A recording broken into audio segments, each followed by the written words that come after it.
ऐकू ना? आता येतोय ना ऐकू हो आवाज माझा? हो, येतोय माताजी. कसं ऐकू नाही आलं तर मला सांगा तुम्ही. हो ठीक आहे. माताजी, हो. हरे आजच्या कृष्ण. हरे कृष्ण. आजच्या 9व्या अध्यायाचं नाव आहे राजगुह्य योग. म्हणजे त्याचं नाव काय आहे? राजविद्या राजगुह्य योग असं. मग ह्याच्यातून आपण काय अभ्यासणार आहोत? तर सर्वात गोपनीय जे ज्ञान आहे, म्हणजे सर्व म्हणजे जे ज्ञान आहे, तर त्यांचा जे राजा म्हटले, तर असं जे गोपनीय ज्ञान आहे, तर ते आपण अभ्यासणार आहोत. म्हणून त्याला काय म्हणते? राजविद्या राजगुह्य योग. म्हणजे सर्वश्रेष्ठ असतं, म्हणजे परम गोपनीय ज्याला ज्ञान म्हटले भगवंतांनी, ते म्हणजे ह्या अध्यायात अभ्यासणार आहोत. मग हे अभ्यासण्यापूर्वी आपण 3 फरक समजून घेऊया. की आपण दुसऱ्या आणि तिसऱ्या अध्यायात आपण जे ज्ञान संपादन केलं, आत्मा शरीर किंवा कशा पद्धतीने म्हणजे आपण जीवात्मा म्हणून येतो भौतिक प्रकृतीमध्ये आणि कसं कार्य चालतं, म्हणजे हे जे सगळं अभ्यासलं आपण सांख्य योग, आणि दुसरा अध्याय म्हणजे सार होतं. तर ह्या सगळ्या दुसऱ्या आणि तिसऱ्या अध्यायात जे वर्णन केलं ज्ञान, त्याला काय म्हणायचं? गुह्य ज्ञान म्हणायचं. मग 7व्या आणि 8व्या अध्यायात काय आहे? तर त्याच्यामध्ये भक्तीशी संबंधित सगळ्या गोष्टी वर्णन केलेत पहा. म्हणजे भक्ती कशी म्हणजे नवविधा भक्ती किंवा ती भक्ती कशी करायची, किंवा मग भक्तिमय प्रेममय सेवा कशी असते. म्हणजे आपण 2 दिवस अभ्यासतो, हो की नाही, 7व्या आणि 8व्या अध्यायात. मग ते काय करतं, तर आपल्याला कृष्ण भावनेमध्ये पुढे पुढे किंवा अग्रेसर नेणारं असं ज्ञान असतं. म्हणून त्याला काय म्हणायचं? गुह्यतर ज्ञान म्हणायचं, बरं का. आणि 9व्या अध्यायात काय सांगितलं? आता आज आपण जे अभ्यासणार आहोत, तर अनन्य भक्ती कशी करायची. म्हणजे अनन्य या शब्दाचा अर्थ काय? तर मनात कुठलीही शंका म्हणजे किंतु परंतु न ठेवता अशी भगवंताची भक्ती आपण कशी करायची, मग हे जाणून घ्यायचं. आणि मग हे जे जाणून घेण्याचं ज्ञान आहे, ह्याला काय म्हटलं? परम गोपनीय ज्ञान. परम म्हणजे सगळ्यात सर्वश्रेष्ठ असं, म्हणजे सर्वश्रेष्ठात श्रेष्ठ, म्हणजे त्याच्या पलीकडे आता काही म्हणजे असू शकत नाही असं. मग श्रीकृष्णांचं हे जे ज्ञान आहे, ते आपल्याला काय करतं? एका दिव्य स्तरावर नेतं. म्हणजेच काय?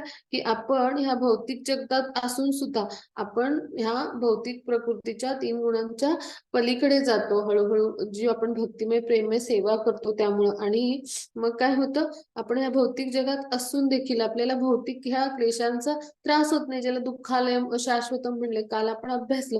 आणि मग काय करतो आपण? तर भगवत सेवेमध्ये अत्यंत म्हणजे असा जो भक्त असतो तो रममाण असतो, आणि त्यामुळे ह्या भौतिक क्लेशांनी तो बाधित तर होतच नाही.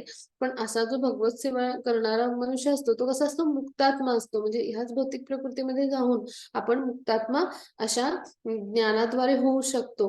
मग इथे इदम ज्ञानम असे शब्द वापरले या श्लोकात. मग याचा अर्थ काय? तर भक्तिमय सेवेचं ज्ञान म्हणजे काय आहे, आणि भक्तिमय सेवा म्हणजे जी विशुद्ध तत्वावर असते ती कोणती असते? तर आपण नवविधा भक्ती अभ्यासली ना, श्रवण कीर्तन स्मरण पादसेवन किंवा अर्चन वंदन किंवा दास्य किंवा साख्य भक्ती किंवा आत्मनिवेदन भक्ती. म्हणजेच काय? की ह्या भक्तीने काय होतं? की आपण जी भक्तिमय प्रेममय सेवा करतो, हे सगळ्या भक्तिमय प्रेममय सेवा करण्यासाठी आपण नवविधा भक्ती म्हणजे 9 विधींचा अभ्यास केला. मग त्यामुळे काय होतं? आपण कृष्ण भावनेमध्ये उन्नत होत जातो. आणि मग काय होतं? आपल्याला भगवंतांची प्राप्ती होते. म्हणजे काय? आध्यात्मिक अनुभव जर घ्यायचा असेल आपल्याला, तर आपण काय केलं पाहिजे? की आपलं शारीरिक कर्म आणि आपलं आत्मज्ञान, म्हणजे आपल्या आत्म्याला जे ज्ञान मिळतं, हे परम गोपनीय ज्ञान भगवंत म्हणतात ना, तर हे जेव्हा मिळेल, तेव्हा काय होईल? आपलं प्रत्येक कर्म आध्यात्मिक होईल किंवा कृष्ण भावना होईल. आणि मग असं जेव्हा आपण कर्म करू, तेव्हा निश्चितच काय होईल? की आपल्याला या 3 गुणांच्या अतीत जाता येईल, किंवा भगवत धामाची प्राप्ती होऊ शकेल भगवंतांच्या भक्तिमय प्रेममय सेवेमुळे. हे या अध्यायाचं सार आहे. हा आणखी मग आता आपण इथे ह्या श्लोकामध्ये पहिला आता आपण अभ्यासणार आहोत, बरं का, की भगवंत कशा पद्धतीने विश्लेषण करतात ते, की मग हे कसं ज्ञान आहे, आणि मग त्याद्वारे आपण कशा पद्धतीने भगवंतांची प्राप्ती करायची. आता ते आपण समजून घेऊया. श्री श्री राधा गोविंदजींना आपण प्रणाम करूया. आपले प्रमुख संस्थापक आचार्य श्रील प्रभुपाद यांना आपण वंदन करूया आणि आजच्या अभ्यासाला सुरुवात करूया. नरसिंहदेवाच्या चरणी आपण साष्टांग दंडवत घालू आणि आपला अभ्यास सुरू करू. परात्पर भगवान म्हणाले, माझ्या प्रिय अर्जुना, तू माझा कधीही मत्सर करत नाहीस, म्हणून मी तुला हे परमगुप्त ज्ञान देईन. ते जाणून तू भौतिक अस्तित्वाच्या दुःखांपासून मुक्त होशील. आता भगवंत काय म्हणतात? की तू माझा मत्सर करत नाहीस. तर श्लोकामध्ये अनसूयवे असा शब्द आहे बरं का. म्हणजे काय की मत्सर न कर म्हणजे मत्सर असं म्हणजे की भगवंत त्यासाठी म्हणतात की मत्सर म्हणजे जो करतो भगवंतांचा म्हणजे तर तो का करतो तर भगवंतांविषयी मत्सर कधी वाटेल तर एखादा जेव्हा निष्णात विद्वान आहे किंवा निष्णात पंडित आहे मग त्यांना म्हणजे भगवंतांचा मत्सर का वाटतो तर हे भौतिक गुणांमध्ये आपण भौतिक प्रकृतीच्या 3 गुणांमध्ये आपण सगळे असतो की नाही जीवात्मा मग ते वेगवेगळ्या प्रकारचं भाष्य लिहितात किंवा वेगवेगळ्या प्रकारचं श्रीकृष्णांच्या वरती त्यांनी भाष्य ग्रंथ असे लिहिलेले असतात पण जोपर्यंत कोणी श्रीकृष्णांना शरण जात नाही किंवा श्रीकृष्णांना भक्तीने सेवा करत नाही म्हणजेच काय तर श्रीकृष्णांच्या वेळी पूर्ण दृढ विश्वास आणि श्रद्धा ठेवून त्यांची म्हणजे पूर्णपणे त्यांची भक्तिमय प्रेममय सेवेमध्ये स्वतःला संलग्न करत नाही तोपर्यंत एखाद्याला कधीच श्रीकृष्ण समजू येत नाहीत बरं का आणि मग असे लोक काय करतात की त्यांना ज्ञान तर नसतंच आणि मग ते काय करतात म्हणजे अशी म्हणजे चुकीची विश्लेषण आपण ते करतात किंवा श्रीकृष्णांचं परिपूर्ण ज्ञान आहे ते श्रीकृष्ण अशा लोकांना कधीही म्हणजे प्रदान करत नाहीत की जे त्यांचा म्हणजे जे त्यांचा बुद्धीनी तर्काने असा विचार करतात किंवा जे त्यांच्याविषयी भाष्य वेगवेगळी लिहितात आणि ह्या भौतिक जगामध्ये भरपूर त्यावर म्हणजे एक म्हणजे त्याच्यावर आपला व्यवसाय पण म्हणजे चांगल्या पद्धतीने तयार करतात अशा म्हणजे वेगवेगळी प्रवचन देऊन किंवा त्याच्यावर भाष्य लिहून पण अशा लोकांना भगवंत कधीही ज्ञान देत नाही जोपर्यंत आपण त्यांना पूर्णपणे श्रद्धेने म्हणजे श्रद्धा आणि दृढ विश्वास ठेवून त्यांना शरण जात नाही आणि त्यांची भक्तिमय प्रेममय सेवा करत नाही म्हणून असे लोक काय असतात त्यांचा मत्सरच करत असतात कारण त्यांना भगवंतांचं अस्तित्वच मान्य नसतं किंवा भगवान हे सर्वोच्च आहेत सर्व कारणांचे कारण आहेत सर्वोच्च नियंत्रक आहेत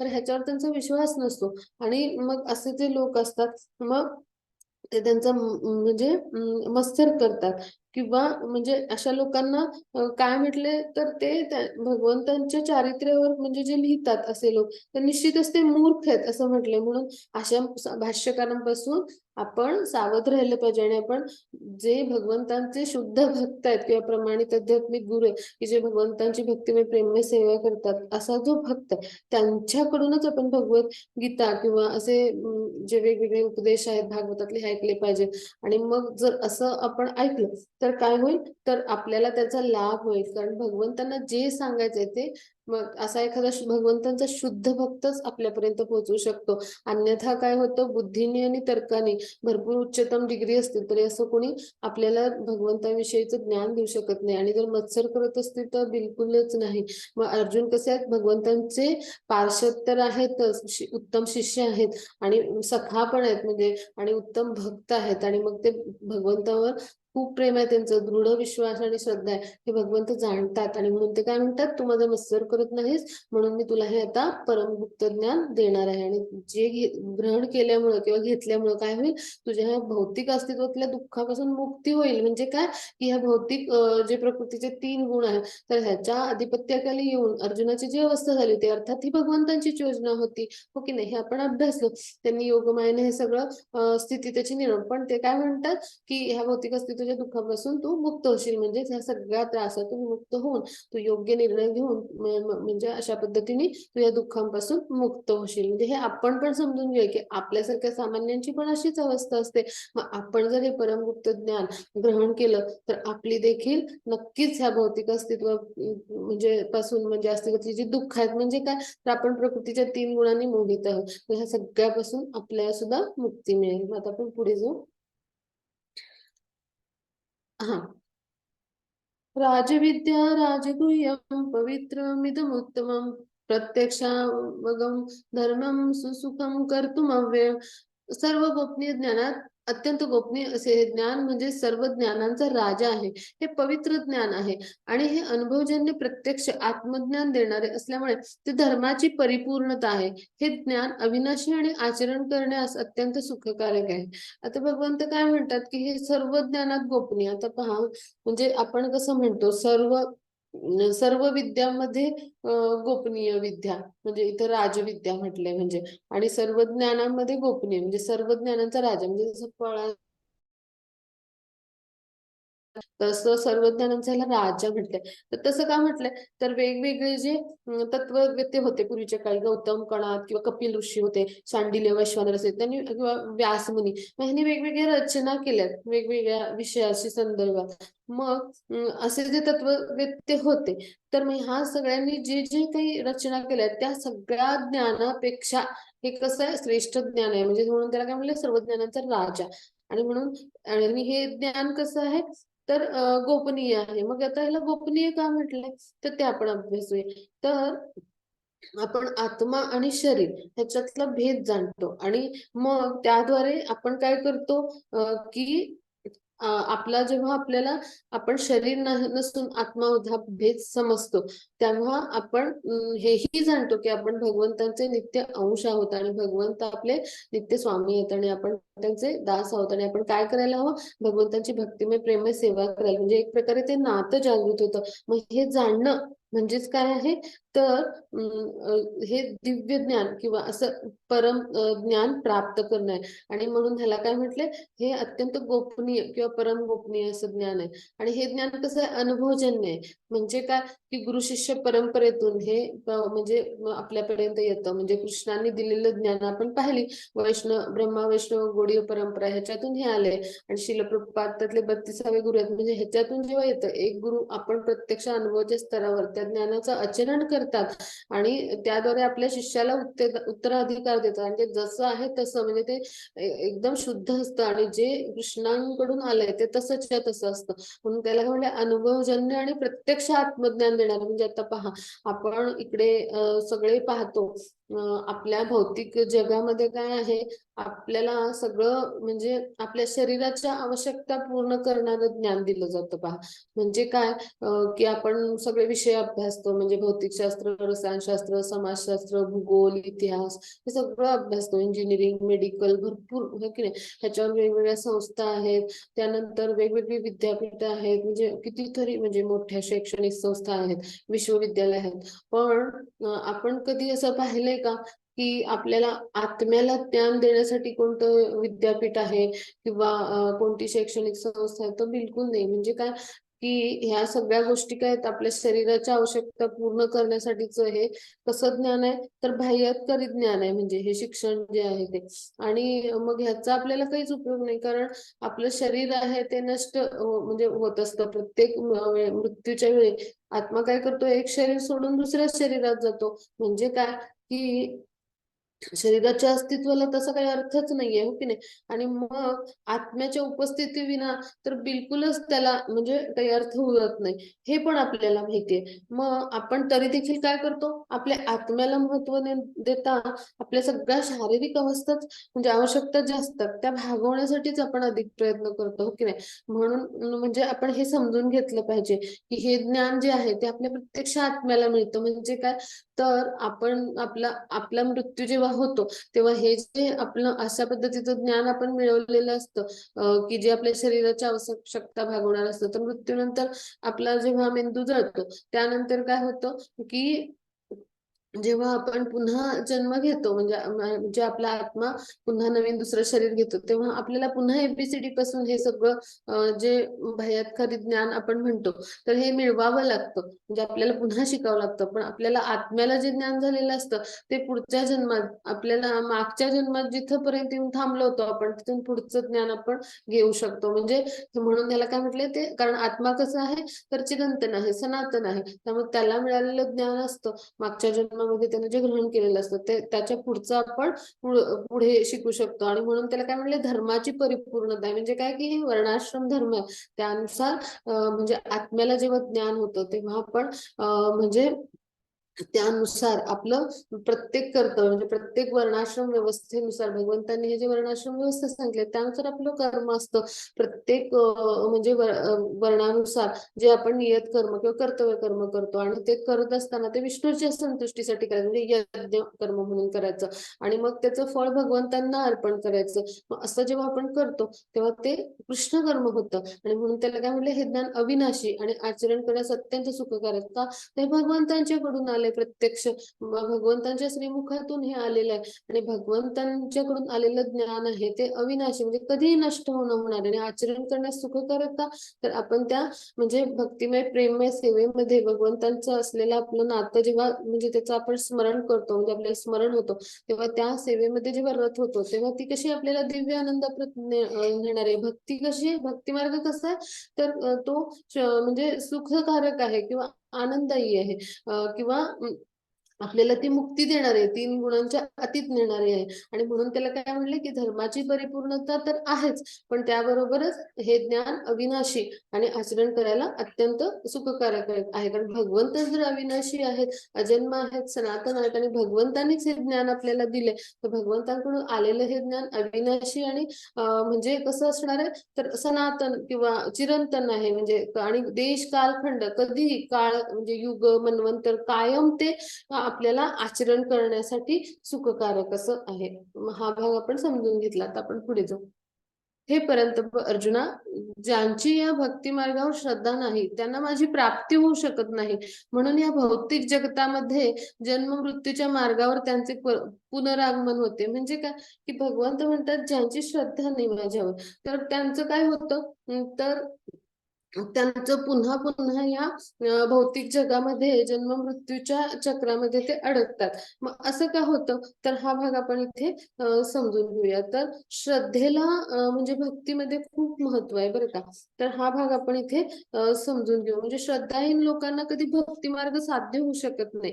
म्हणजे का, तर आपण जेव्हा भक्तांचा संग करतो ना, किंवा गुरूंचा संग म्हणजे जे आध्यात्मिक प्रमाणित गुरु आहेत, तर तेव्हा त्यांच्या संगतीत आपल्याला श्रद्धा निर्माण होते. म्हणजे अशा महान व्यक्तींकडून आपण जोपर्यंत स्वतः भगवंतांविषयी काही ऐकत नाही, म्हणजे श्रवण कीर्तन असं स्मरण करत नाही, तोपर्यंत आपली भगवंतावर कधीही श्रद्धा स्थिरावत नाही.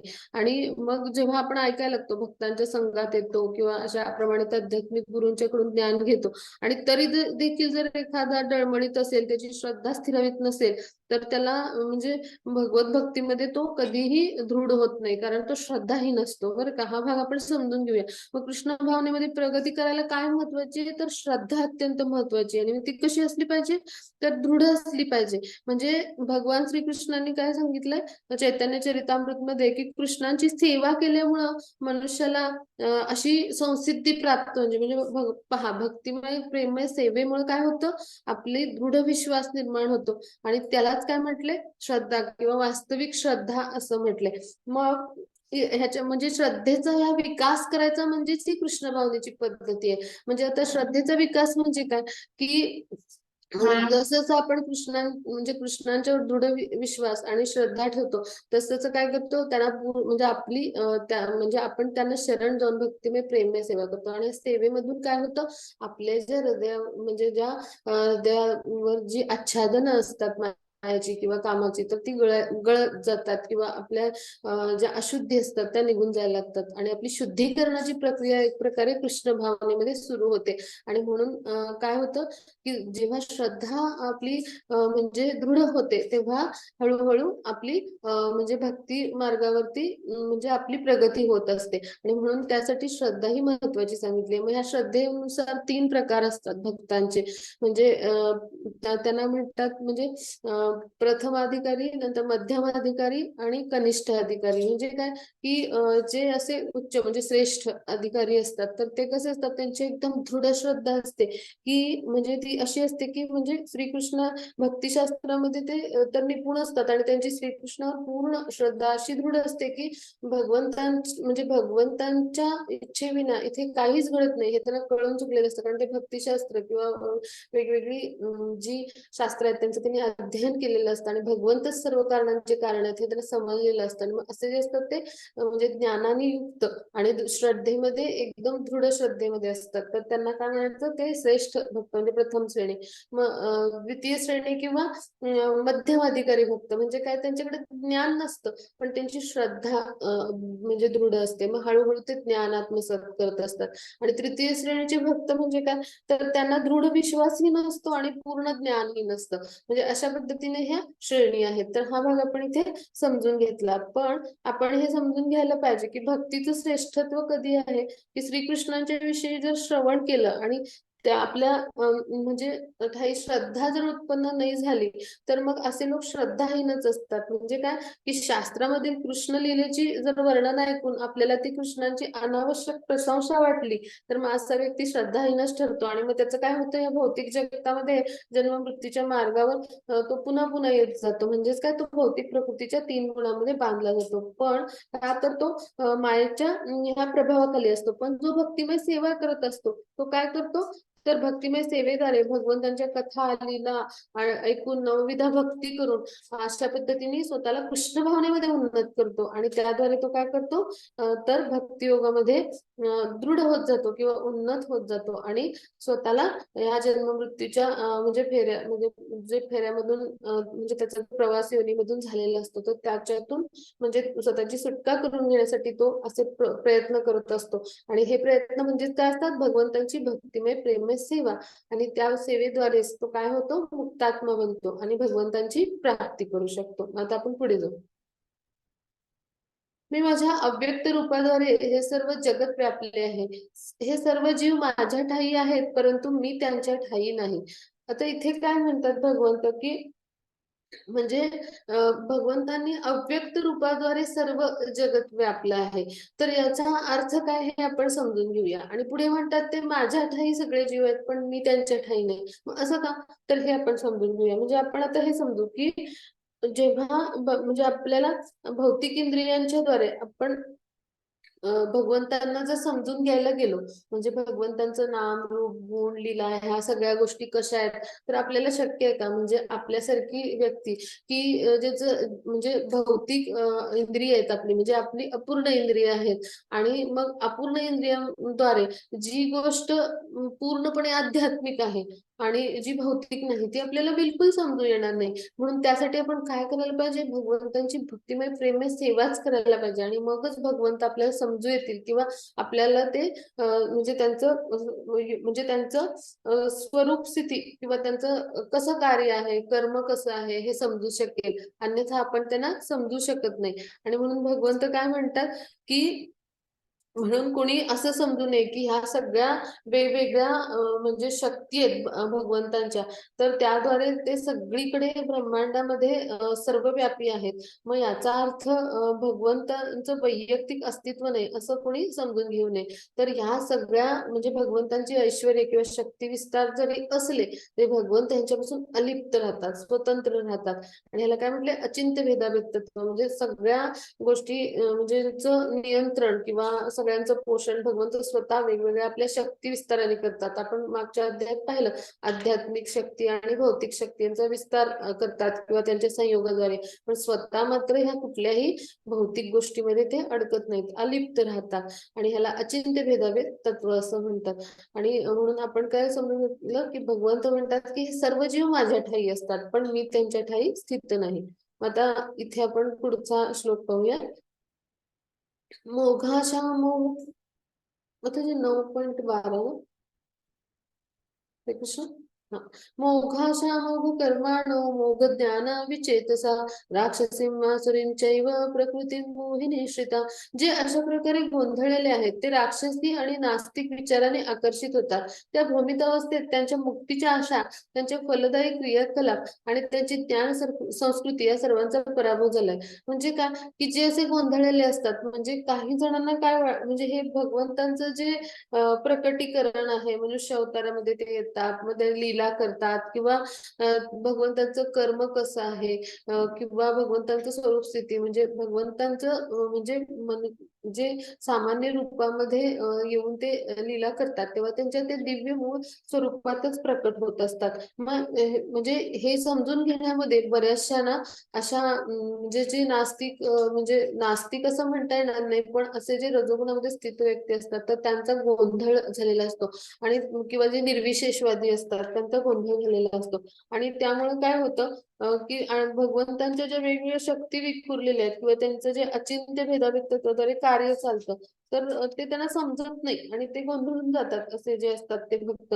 आणि मग ते त्यांच्या सगळं कल्पनेच्या पलीकडे असतं, की म्हणजे एकाच वेळी भगवंताच्या वेगवेगळ्या अनंत वस्तूमध्ये सूक्ष्म स्वरूपात आहेत आणि त्यांचं नियंत्रण करू शकतात आणि त्याच वेळी अलिप्त राहू शकतात. आणि मग त्यांना हे समजलं नसल्यामुळं असे सामान्य लोक असतात ते त्यांचा उपहास करतात, कारण त्यांच्यावर म्हणजे भगवंतांच्यावर त्यांची श्रद्धा किंवा विश्वास नसतो. आणि ते भगवंतांना सामान्य पुरुषांसारखं समजतात. मग अशांना आसुरी किंवा राक्षसी किंवा नास्तिक वृत्ती जे म्हटले, म्हणजे त्या विचारांकडेच ते आकर्षित होतात. म्हणजे असे आपण रजोगुणी किंवा तमोगुणी लोक आपण पाहिले, हो की नाही.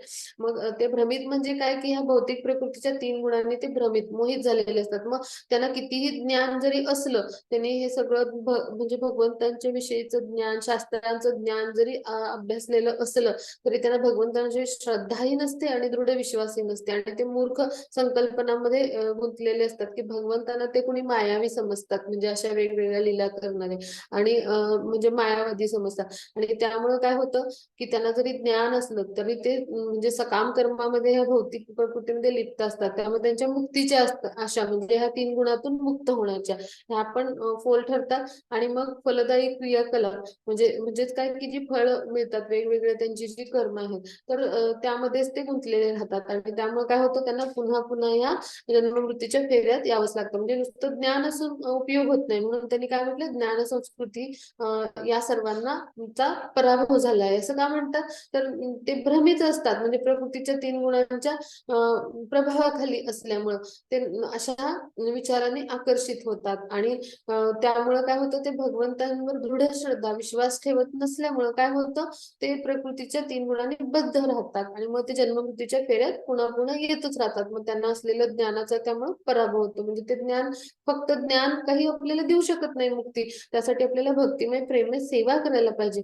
तेव्हा आपल्याला म्हणजे ह्या 3 गुणांच्या अतीत जाता येईल. मग हे ते नास्तिक असल्यामुळं किंवा अशा भ्रमित अवस्थेत असल्यामुळे त्यांना कळू येत नाही. आणि त्यामुळे अशा पद्धतीने ते ह्या जन्ममृत्यूच्या फेऱ्यामध्ये पुन्हा पुन्हा अडकत राहतात. मग आता आपण पुढे जाऊया.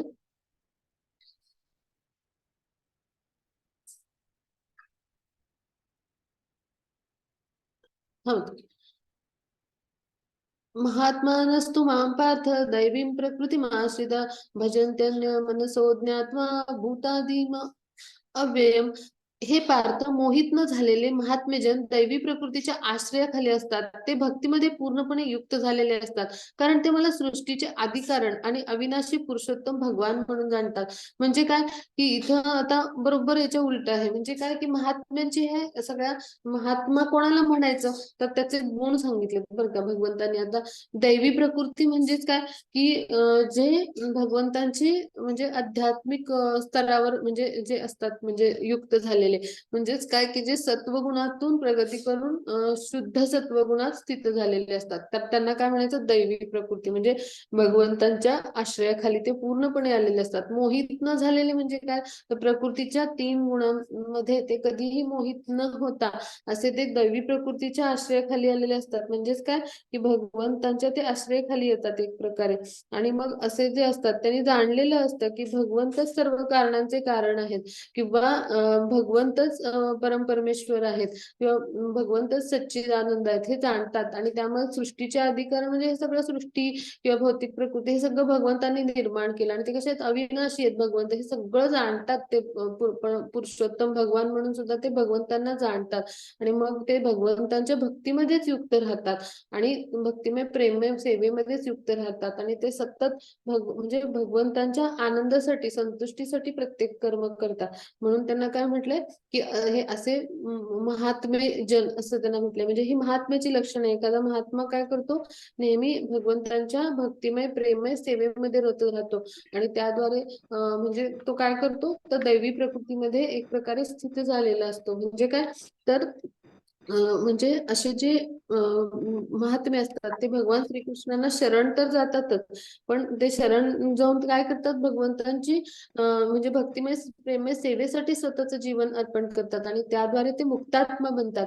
आणि म्हणून असं जे मुक्तात्मा असतात त्यांना योगीजन म्हटलंय, किंवा त्यांना महात्मा असं म्हटलंय. आणि ते नेहमी आध्यात्मिक प्रकृती मध्ये भगवंतांच्या म्हणजे भगवंतांच्या आध्यात्मिक शक्तीच्या आश्रयस्थानी असतात आणि म्हणून भगवंतांना शरण गेल्यामुळे त्यांची उन्नती होते आणि ते मुक्तात्मा बनतात म्हणून त्यांना महात्मा पदाची प्राप्ती होते.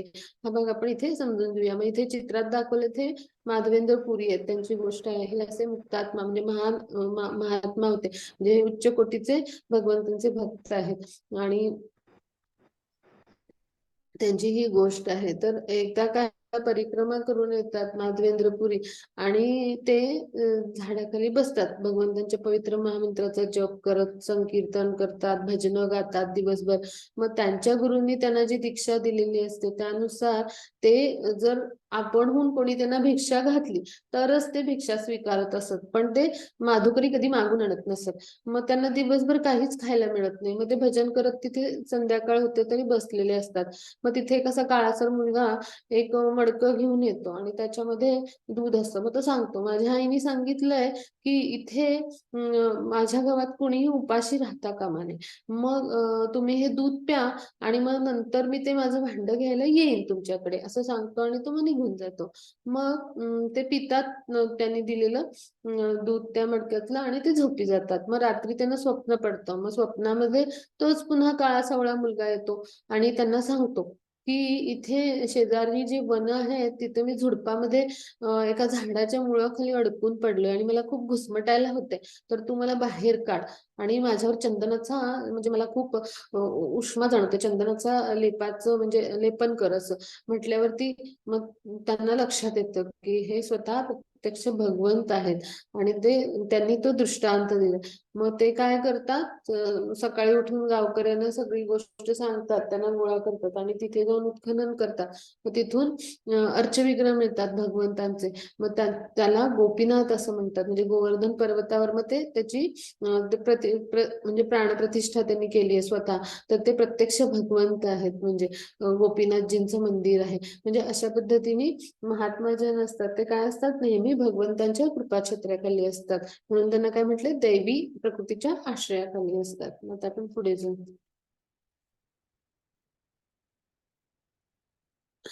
सततं कीर्तयन्तो मां यतन्तश्च दृढव्रता नमस्तश्च मां भक्त्या नित्ययुक्ता उपासते. हे महात्मेजन सतत माझे कीर्तन करीत दृढ निश्चयाने प्रयत्न करीत आणि मला वंदन करीत भक्तिभावाने नित्य माझी उपासना करतात.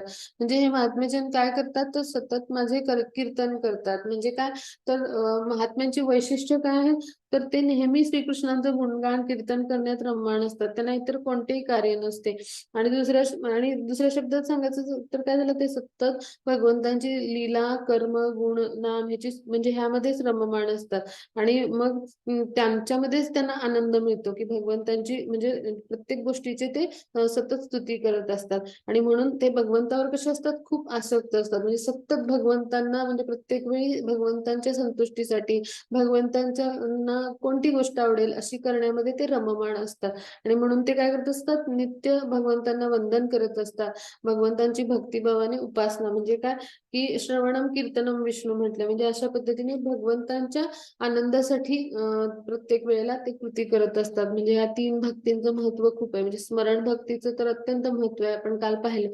मग अशा जे महात्म्यांचं अंतिम लक्ष काय असतं, की दिव्य जे 5 रस आहेत त्यापैकी एका कोणत्या तरी रसामध्ये स्थित होतात आणि भगवंतांशी आपलं जे नातं आहे ते दृढ करतात आणि मग भगवंतांची भक्तिमय प्रेममय सेवा करतात. म्हणजे अशा पद्धतीने ते काय असतात, मानसिक शारीरिक आणि वाचिक अशा तिन्ही स्तरावर भगवंतांच्या सेवेमध्ये युक्त होतात. मग ह्यालाच परिपूर्ण कृष्ण भावना म्हणजे मनाच्या वासा काया म्हणतो ना आपण, अशा पद्धतीने भगवंतांशी युक्त व्हायचं. आणि मग अशा क्रियांना काय म्हटलंय, व्रत म्हटलं. म्हणजे तर म्हणजे दृढ व्रत असं म्हटलंय, काल आपण अभ्यासलं पहा. मग हे जे भक्तिमय सेवा आहे हे करत असताना मग काही ठराविक आपण व्रत पालन करायचे असतात. मग त्यांना प्रमाणित आध्यात्मिक गुरूंच्या मार्गदर्शनाखाली म्हणजे त्यांचा संग जेव्हा होतो किंवा शुद्ध भक्तांचा, तेव्हा एकादशी किंवा उपवास करायचा, मग अशी व्रत करतात आणि अशा प्रमाणित आध्यात्मिक गुरु किंवा महान आचार्यांच्या म्हणजे मार्गदर्शनाखाली ते काय करतात, तर नवविधा भक्ती किंवा शास्त्रातल्या विधिविधान जे सांगितलेले आहेत त्यांचं पालन करतात आणि अशा प्रकारे ते भगवंतांची भक्तिमय प्रेममय सेवा करतात. म्हणजे असं आपणही करू शकतो. आपण गृहस्थ जीवनात असू तर म्हणजे अशा पद्धतीनं जगाच्या पाठीवर आपण कुठेही असलो तरी भक्तियोगाचं आचरण करून अशा पद्धतीने हे महात्मा जे असतात ते जीवन जगतात. मग निश्चितच आपल्याला सुद्धा भगवंतांनी ही संधी दिली की आपणही अशा पद्धतीचं आचरण करू आणि निष्णात एखाद्या आध्यात्मिक गुरूंच्या मार्गदर्शनाखाली आपणही भक्तिमय प्रेममय सेवा करून भक्ती मार्गावर दृढ होऊ शकतो. की जसं श्रील प्रभुपादांनी केलं, भगवंतांच्या संतुष्टीसाठी कार्य केलं. कृष्ण भक्तीचं विज्ञान पूर्ण जगभर सगळीकडं म्हणजे त्यांनी त्याचा हरिनामाचा प्रसार आणि प्रसार यासाठी आपलं जीवन वेचलं आणि त्याद्वारे त्यांचे असंख्य लाखो भक्त म्हणजे निर्माण झाले आणि त्यातून त्यांनाही आनंद दिला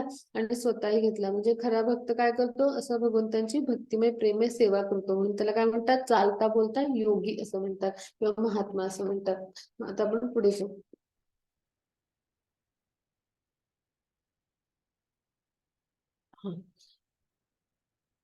पितामहस्य जगतो माता धाता पितामह वेद्यं पवित्रम ओंकार रुक्साम यजुरेव च. मी या जगताचा पिता माता आधार पितामय आहे. मी ज्ञेय शुद्धीकर्ता आणि ओंकार आहे. तसेच ऋग्वेद सामवेद आणि यजुर्वेद मी आहे. म्हणजे काय की भगवंतच हे सगळं म्हणजे ब्रह्मांड सृष्टी हे सगळं निर्माण करतात, हो की नाही. म्हणजेच भगवंतांनीच हे सगळं भौतिक प्रकृती किंवा हे सगळं निर्माण केले. आता आपण हे जाणले. मग आपल्यासारखे जीवात्मा जेव्हा ह्या भौतिक प्रकृतीमध्ये येतात तेव्हा आपलं काय होतं की आपण ह्या भौतिक प्रकृतीमध्ये आल्यावर इथल्या म्हणजे जे वेगवेगळे आपले माता पिता म्हणजे असे आपण ह्या इथल्या जीवांशी आपले नातेसंबंध प्रस्थापित करतो. म्हणजे माझे आई, माझे वडील, माझे बाबा, माझे भाऊ, माझे बहीण असं. मग प्रत्यक्ष हे कोण आहेत, ते श्रीकृष्णांचे अंशच आहेत. म्हणजे प्रत्यक्ष ते श्रीकृष्णच आहेत. आणि मग त्यानंतर प्रत्यक्ष श्रीकृष्णच आपले बीजप्रदाता पिता आहेत. श्रीकृष्णांनीच आपल्याला निर्माण केलं आणि आपण श्रीकृष्णांचे जीवात्मक अंश आहोत. म्हणून त्यांनी काय म्हटलंय की ह्या प्रकारे म्हणजे जिथे तिथे कृष्णच आहेत पहा. म्हणून त्यांनी म्हटलंय पिता माता आधार पितामह सगळं काही. त्यानंतर ज्ञेय म्हणजे जे जाणून घेण्यासाठी, म्हणजे काय वेदांचा उद्देश आहे की कृष्णांना जाणून घेणं, कृष्णांची प्राप्ती करणं. आणि मग शुद्धी करता म्हणजे की माया जी आहे तर ती इतकी बलवान आहे की आपल्यासारख्या सामान्य जीवांना भगवंतांना शरण जाऊन भक्तिमय प्रेममय सेवा केल्यावरच आपल्याला म्हणजे त्या मायेतून आपल्याला मुक्ती मिळू शकते किंवा मायाच्या 3 गुणांतून आपण अतीत होऊ शकतो.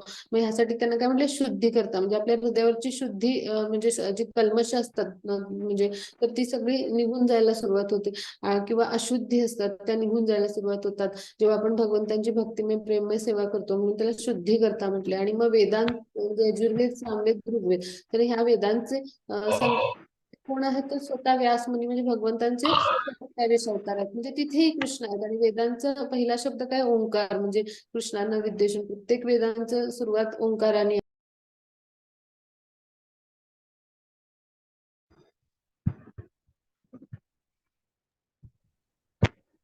हा म्हणून भगवंतांनी काय म्हटलंय की मी ह्या जगताचा सर्व काही आहे. म्हणजे हे जे आपण आता वाचलं म्हणजेच काय, इव्हन अगदी यमदूत पण जेव्हा येतात म्हणजे भगवंतांचेच प्रत्येक म्हणजे आपला मृत्यू देखील कोण आहे, भगवंत आहे. म्हणजे सगळे भगवंतांचे अंशच आहे. म्हणजे मृत्यू समयी सुद्धा भगवंतच आपल्या सोबत असतात आणि प्रत्येक सृष्टीच्या चराचरामध्ये भगवंत आहेत आणि सर्व कारणांचे कारण अशा पद्धतीने भगवंतच आहेत. म्हणून काय म्हणतात ते की मी या जगताचा माता पिता आधार पितामह आहे आणि म्हणजे सर्व वेदांमध्ये सुद्धा कोण आहे तर भगवंतच आहेत. मग आता आपण पुढे जाऊ.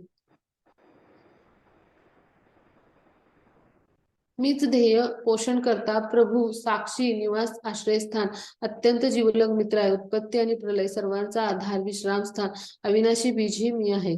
म्हणजे काय की भगवंतच ध्येय म्हणजे काय, वेदांचं उद्दिष्ट काय, श्रीकृष्णांची प्राप्ती करणे म्हणजे भगवंतांची प्राप्ती करणे हेच मनुष्य जन्माचं खरं उद्दिष्ट आहे. पण हे भौतिक प्रकृतीच्या 3 गुणांच्या प्रभावाखाली मी विसरतो आणि त्याद्वारे आपण इंद्रिय तृप्तीमध्ये गुंतून पडतो आणि मग आपलं हे भगवंताशी असलेलं नातं विसरतो. पण खरं ध्येय काय आहे आपलं? भगवंताची प्राप्ती करणे आणि भगवंत धामाची प्राप्ती करणे. आणि ती कशी करू शकतो? भक्तिमय प्रेममय सेवेद्वारे, नवविध भक्तीद्वारे. मग पोषण करता म्हणजे भौतिक सृष्टी आपल्यासाठी भगवंतांनी निर्माण केली. त्याद्वारे आपल्याला वेगवेगळ्या ते आवश्यकता म्हणजे पूर्ण करत असतात. वेगवेगळे देवता वेगवेगळ्या कार्य करून आपल्याला सगळ्या आवश्यक गोष्टी देत असतात. मग प्रभू साक्षी निवास आहे म्हणजे काय तर आपलं देश काल खंड युग मनवंतर कुठेही असलो तरी हे सगळं कोणी निर्माण केले? भगवंतांनी. म्हणजे आपले ते निवासस्थान कोण आहेत? भगवंत आहेत. किंवा आश्रयस्थान कोण आहेत? भगवंत आहेत. आणि साक्षी म्हणजे आपल्या हृदयात ते परमात्मा स्वरूपात स्थित असतात. आणि प्रभू कोणाला म्हणतात? तर जे आपल्यासारख्या बद्ध जीवांना मुक्ती देतात त्यांना प्रभू असं म्हणतात पहा. आणि मग आपल्याला मुक्ती देणारे कोण आहेत? तर श्रीकृष्ण आहेत. आणि म्हणून ते काय प्रभू आहेत. अत्यंत जीवलग मित्र म्हणजे आपल्या हृदयामध्ये ते परमात्मा स्वरूपात स्थित असतात. आणि आपण जेव्हा त्यांची भक्तिमय प्रेममय सेवा करू लागतो, कृष्ण भावनामध्ये दृढ होऊ लागतो, भगवंतांच्या संतुष्टीसाठी कार्य करू लागतो, तेव्हा काय करतात ते आपल्याला मित्रत्वाने सर्व मदत करतात. आणि म्हणून त्यांना काय म्हणले? मी अत्यंत जीवलग असा सर्वांचा मित्र आहे. मग उत्पत्ती प्रलय सर्वांचा म्हणजे भगवंत त्यांच्या दृष्टिक्षेपाने म्हणजे त्यांचा एक कटाक्ष टाकून काय करतात तर भौतिक प्रकृतीची निर्मिती करतात. म्हणून उत्पत्ती आणि प्रलय कोण आहेत? भगवंत किंवा सर्वांचा आधार भगवंत. म्हणून आपण जाणलं पाहिजे की आपल्याला जेव्हा संकट येतं तेव्हा आपल्याला आपल्या शरीरात मध्ये आपल्या हृदयामध्ये स्थित असलेले भगवंत असतात. तर त्या संकटकाली आपल्याला म्हणजे त्यांचं म्हणजे त्यांची जी चेतना आहे किंवा त्यांचा जो अंश आहे आत्मा तर म्हणजे जो आपल्या शरीरामध्ये स्थित असतो भगवंत स्वतः स्थित असतात. तर आपण त्यांचं स्मरण केलं पाहिजे. आणि म्हणून त्यांनी काय म्हणले? मी सर्वांचा आधार आहे. विश्रामस्थान म्हणजे काय? भगवत धामाची आपल्याला एकदा प्राप्ती झाली, आपण त्रिगुणातीत गेला, तिथून पुन्हा आपण इकडे भौतिक जगात येत नाही. आणि आपल्याला म्हणजे पुन्हा जन्म मृत्यूच्या फेऱ्यात अडकून पडावं लागत नाही. म्हणून त्याला विश्रामस्थान म्हटले. आणि अविनाशी म्हणजे कधी नष्ट होणारं बीज म्हणजे कोण? भगवंत. म्हणजे आपण आपल्याला भगवंतांनी निर्माण केलं आणि आपला आत्मा भगवंतांचा सनातन अंश आहे. म्हणजे ते अविनाशी बीज आहे भगवंतांनी निर्माण केलेलं. म्हणजे सगळं कोण आहे? तिथे कृष्ण आहेत का? म्हणून भगवंत हे सगळं असं म्हणजे आपल्याला उल्लेख करून सांगतात. मग आता हे अर्जुना, मी उष्णता देतो, मीच पाऊस थांबवतो आणि मीच पाऊस पाडतो. मी अमृत तत्व आहे आणि मूर्तिमंत मृत्यूही मीच आहे. सत आणि असत हे दोन्ही माझ्यामध्ये स्थित आहेत. म्हणजे काय की पहा हे ऋतुचक्र सुद्धा भगवंतांनी कसं व्यवस्थित म्हणजे पावसाळ्यामध्ये पावसाळा म्हणजे पाऊसच येतो आणि सूर्यामुळे प्रकाश मिळून म्हणजे आपल्याला उष्णता मिळते. म्हणजे हे सगळं व्यवस्थित चक्र सुरू आहे. मग हे भगवंतांच्या कृपेमुळेच सुरू आहे. आणि जेव्हा आवश्यकता आहे तेव्हा भगवंत पाऊस थांबवतात आणि जेव्हा आवश्यकता नाही तेव्हा म्हणजे तेव्हा पाऊस म्हणजे पावसाळा संपून दुसरा ऋतू येतो. म्हणजे हे सगळं काही भगवंतांच्या सर्वोच्च नियंत्रक शक्तीमुळं म्हणजे त्यांच्या ज्या शक्ती विस्तार आहेत वेगवेगळ्या त्यामुळं घडतं. ते आपण अभ्यासले. आणि म्हणून भगवंत काय म्हणतात की मी अमृतत्व आहे. म्हणजे आपण जे अन्नधान्य निर्माण होतं ह्या म्हणजे पाऊस जो पडतो त्यामुळे अन्नधान्य पिकतं आपल्याला ते चक्र अभ्यासलंय. तर मग त्याद्वारे काय होतं की भगवंतांना अर्पण केलेला प्रसाद जेव्हा आपण ग्रहण करतो तर तो म्हणजे काय अमृतत्वच आहे ना. त्याद्वारे आपली शुद्धी व्हायला लागते पहा.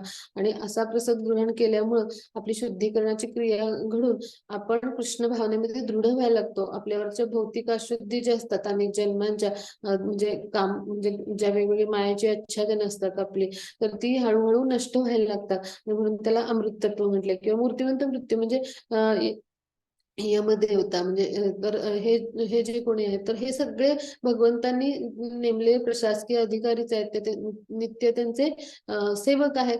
मग त्यामुळे हे सुद्धा आपल्यासारखेच बद्ध जीव आहेत. आणि मग ते आपापलं कार्य भगवंतांच्या संतुष्टीसाठी करत असतात. त्यांना फक्त भौतिक शक्ती जास्त प्रमाणात प्रदान केलेल्या आहेत भगवंतांनी. मग मृत्यू समयी भगवंतच येतात कारण ते सुद्धा बद्ध जीव असून आपल्यासारखे जीवात्मक अंश आहेत भगवंतांचे. म्हणून मृत्यू समयी यामध्ये होता म्हणजे भगवंतांचं स्वरूपच आहे. ते स्वतःच येतात म्हणजे थोडक्यात. म्हणून भगवंत म्हणतात मूर्तिमंत मृत्यू देखील मीच आहे. आणि मग ह्या भौतिक प्रकृतीमध्ये जे सत म्हणजे चेतन आणि असत म्हणजे जड पदार्थ म्हणजे न हलणारे आणि हलणारे म्हणजे हलणारे म्हणजे ज्यांच्यामध्ये चेतना आहे म्हणजे त्यांना सत म्हणायचं. असत म्हणजे जे स्थिर आहेत त्यांना जड पदार्थ म्हणतात. तर ते सगळे कोणामुळे आहेत तर भगवंतांनीच निर्माण केलेले आहेत. मग हा भाग इथे आपण समजून घेतला. आता आपण पुढे जाऊ. हा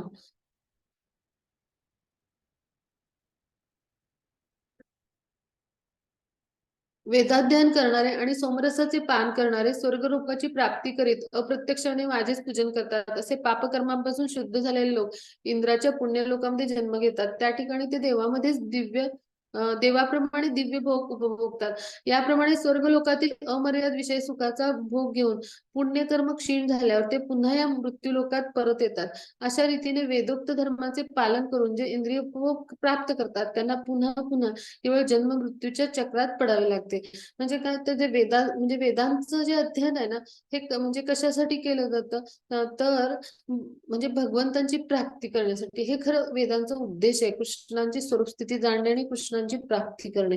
पण जे वेदांचं अध्ययन करायला लागतात ते कधी कधी अध्ययन करत असताना वेगवेगळे यज्ञ दिलेले आहेत वेदांमध्ये, आणि त्याद्वारे आपण वेगवेगळ्या उच्चतर लोकांची कशी प्राप्ती करू शकतो तर हे सांगितलेलं आहे. मग त्याला कर्मकांड म्हणतात, कारण सकाम कर्म आहेत ना, ती वेगवेगळी यज्ञ करून आपण अशी आपली जी अनेक जन्मांची पापकर्म असतात त्यातून मुक्त होतो या यज्ञाद्वारे, आणि पुण्यकर्म वाढतात आपली. म्हणजे पापकर्म असतात ती नष्ट होतात, पण पुण्यकर्म असतात मग त्याद्वारे ते काय होतं तर म्हणजे ही एक प्रकारे इंद्रिय तृप्तीच आहे, किंवा ह्याला कर्मकांड म्हणतात. काहीतरी इच्छेने हेतूने आपण करतो ते. मग असे यज्ञ करून ते काय करतात तर त्यांना वेगवेगळ्या लोकांची म्हणजे स्वर्गलोक किंवा इंद्रलोक म्हणतात, तर त्याची प्राप्ती होते. आणि मग काय होतं की असे पापकर्मापासून तर ते शुद्ध झालेले असतात, पण पुण्यकर्म असल्यामुळं त्यांना इंद्रलोक किंवा स्वर्गलोक म्हणतात, किंवा ब्रह्मलोक किंवा जन तप महिर अशा वेगवेगळ्या लोकांमध्ये त्यांना स्थान मिळतं. मग त्या ठिकाणी ते दिव्य असं सुख उपभोगतात, म्हणजे देवांसारखं. म्हणजे उच्च लोक कसे आहेत अजून अजून सुखकारक म्हणजे लक्झरियस, म्हणजे जास्त तिकडे म्हणजे सगळी सुख आहेत. मग तिथे ते असं दिव्य भोग भोगतात. म्हणजे आता जायंट व्हील आहे, त्याच्यावरून जर आपण असं एक फेरा घेतला तर असं अनेक फेरे घेतल्यावर आपल्याला चक्कर येईल, हो की नाही. मग अगदी तसंच होतं. म्हणजे तिथली सुख जेव्हा म्हणजे अमर्याद सुख म्हणजे विषय सुख तर ती उपभोगून क्षीण झाली, पुण्यकर्म आपलं क्षीण झालं की मग त्यांना मृत्यू लोकात परत पाठवलं जातं. आणि अशा पद्धतीने काय होतं ते पुन्हा काय करतात, अशा वेदातून पुन्हा असे कर्मकांड किंवा अशा पद्धतीचं वेदातलं ज्ञान पण घेतात, ते धर्मांचं सिद्धांतांचं पालन पण करतात, पण असे पुन्हा यज्ञ वेगवेगळे करतात, म्हणजे जी इंद्रिय तृप्तीच आहे आणि इंद्रिय संतुष्टीसाठीच ते पुन्हा पुन्हा कार्य करतात. आणि म्हणून त्यांना काय होतं पुन्हा पुन्हा या जन्म मृत्यूच्या फेऱ्यात म्हणजे यावं लागतं. म्हणजे तिथं म्हटलंय सोमरसाचे पान करणारे, म्हणजे सोमरस ही काय वनस्पती आहे तर ती दीर्घायू देते आणि ती काय करते आपल्या शरीराला ताजतवानं असं बनवते. मग ते कुठे असतं तर स्वर्गलोकात. म्हणजे अशा त्यांना स्वर्गलोकाची प्राप्ती होते. मग ते अप्रत्यक्षपणे भगवंतांचंच पूजन करत असतात, पण ते वेगवेगळ्या देवतांमुळे त्यांना काय होतं ह्या भौतिक लोकांची प्राप्ती होते की जिथे दिव्य सुख असतात. पण ते पुण्य क्षीण झाल्यावर त्यांना पुन्हा पृथ्वी लोकावर पाठवलं जातं. आणि म्हणून त्याचं वर्णन कसं केलं, सायकलने एखादा चढावर चढतो आणि पुन्हा उतारावर, म्हणजे चढावर चढायचं आणि पुन्हा उतारावर खाली यायचं. मग हे काय जन्म मृत्यूच्या चक्रात अशा पद्धतीने ते पुन्हा पुन्हा ही जी सकाम कर्म यज्ञ कर्मकांड करतात त्यामुळे अडकून पडतात. मग आता आपण पुढे जाऊ. हं. अनन्याश्चितयन्तो माम ये जनां पर्युपासते तेषां नित्यवियुक्तानां योगक्षेमं वहाम्यहम्. पण जे माझी भक्तिभावाने पूजा करतात, माझ्या दिव्य स्वरूपाचे चिंतन करतात, त्यांच्याकडे जे उणे आहे ते मी त्यांच्याकडे नेतो आणि त्यांच्याकडे जे आहे ते जपतो. हा श्लोक महत्वाचा आहे बरं का. आपण सगळ्यांनी लक्षात ठेवूया. योगक्षेमं वहाम्यहम् आपण कशावर पाहतो, कोणाला आठवतं? LICचं हे वाक्य आहे ना, योगक्षेमं वहाम्यहम्. तर आपण असं लक्षात ठेवण्याचा प्रयत्न करू हा श्लोक. यासाठी मी हे सांगितलं आता आपण सगळ्यांना. तर हा महत्वाचा श्लोक कशासाठी, तर आपण जेव्हा भगवंतांना भक्तिभावाने पुजतो, म्हणजे काय भगवंतांना पूर्ण म्हणजे भगवंतावर दृढ श्रद्धेने आपण भगवंतांची भक्तिमय प्रेमय सेवा करतो. आणि मग असा जो भक्त असतो तो भगवंतांची वेगवेगळ्या प्रकारे नवविध भक्ती करतो. आपला प्रत्येक कर्म कृष्ण भावनावेत कसं होईल असे प्रयत्न करत असतो, आणि अशा पद्धतीने तो भक्ती मार्गावर अग्रेसर होण्यासाठी प्रयत्न करत असतो. मग समजा असं करत असताना कधी त्याच्याकडे म्हणजे त्याला एखादी म्हणजे त्याच्याकडे ज्या काही गोष्टी कमी असतात म्हणजे त्रुटी असतात म्हणून, तर त्या जेव्हा असं असं भासतं त्याला, तर त्यावेळेला भगवंत स्वतः हृदयात त्याच्या परमात्मा स्वरूपी भगवंत मित्रत्वाने तिथे उपस्थित असतात सांख्य रूपाने, आणि ते त्याला सगळी मदत करतात. आणि त्याच्याकडे जे काही आवश्यकता त्याला म्हणजे आवश्यक असतात गोष्टी या भौतिक संसारामध्ये अडकण्यातून किंवा या मोहात अडकण्यातून त्याचं संरक्षण व्हावं, यासाठी त्या पुरवतात आणि जे त्याच्याजवळ म्हणजे गुण आहेत चांगले किंवा जे काही त्याचं आहे तर ते पण जपतात. म्हणजे पहा, म्हणजे जेव्हा आध्यात्मिक स्तरावर भगवंत हे सगळं पुरवतात आणि आध्यात्मिक स्तरावर आपल्याकडे जे आहे ते आपल्या आवश्यकता म्हणजे पुरवतात आणि आपल्याकडे जे आहे ते जपतात. तर निश्चितच आपलं उरलेल्या सगळ्या स्तरावर पण आपल्या आवश्यकता पूर्ण होतात आणि आपल्याकडे जे आहे ते जपलं जातं, हो की नाही? मग हेच या श्लोकाचं सार आहे. म्हणजे जेव्हा भगवंताची आपण भक्तिमय प्रेममय सेवा करतो आणि त्याद्वारे भगवंतांच्या संतुष्टीसाठी कार्य करतो, तेव्हा आपल्याकडं जे काही भौतिक स्तरावर आपल्याकडं नाहीये ते सुद्धा आपल्याला मिळून जातं आणि जे काही आपल्याकडे आहे त्याचं पण भगवंत संरक्षण करतात, म्हणजे ते जपतात. म्हणजे पहा किती भगवंत दयाळू आणि म्हणजे त्यांचं आपल्यावर प्रेम आहे पुत्रवत. हा भाग आपण इथं समजून घेतला. आता आपण पुढे जाऊ. हे कौंतेय, जे लोक इतर देवतांचे भक्त आहेत, जे त्यांचे श्रद्धेने पूजन करतात, ते वस्तुतः माझेच पूजन करतात, परंतु त्यांची ही आराधना चुकीच्या मार्गाने केलेली असते. म्हणजे काय की जे इतर देवतांचे भक्त आहेत, तर ते काय असतात, म्हणजे कोणी सूर्याची उपासना करतात, म्हणजे जे दीर्घ आजाराने असे आजारी असतात ते त्यांना बुद्धिवर्धक म्हणजे बुद्धीसाठी बुद्धीची देवता म्हणून सरस्वतीची उपासना करतात.